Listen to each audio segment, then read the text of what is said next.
रामाने झाडाचा आंबा तोडून खाल्ला. या वाक्यातील प्रयोग ओळखा. ठीक.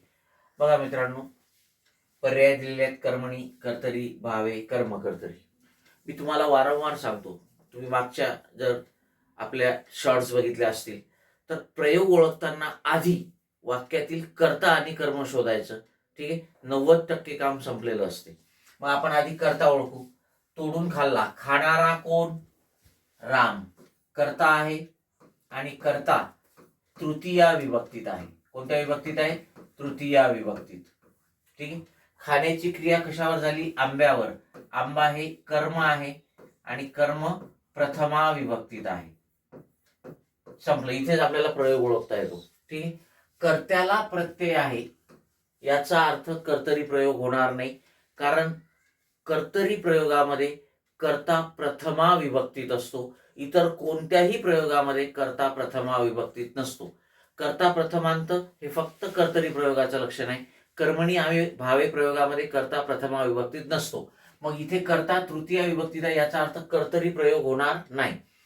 कर्म प्रथमा विभक्तीत आहे याचा अर्थ भावे प्रयोग होणार नाही, कारण भावे प्रयोगाच्या वाक्यात जर कर्म असलं तर ते द्वितीया विभक्तीतच असते.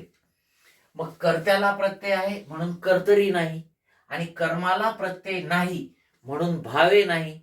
म्हणजे हा आहे कोणता? तर हा आहे कर्मणी प्रयोग.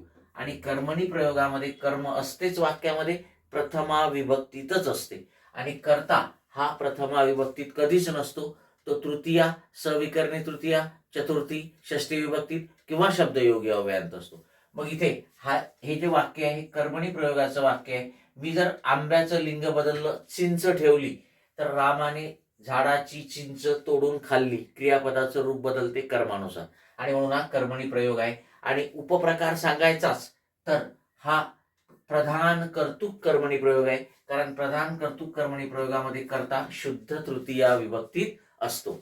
लक्षात आलंय का? तर आपलं उत्तर काय? पर्याय क्रमांक 1 कर्मणी प्रयोग.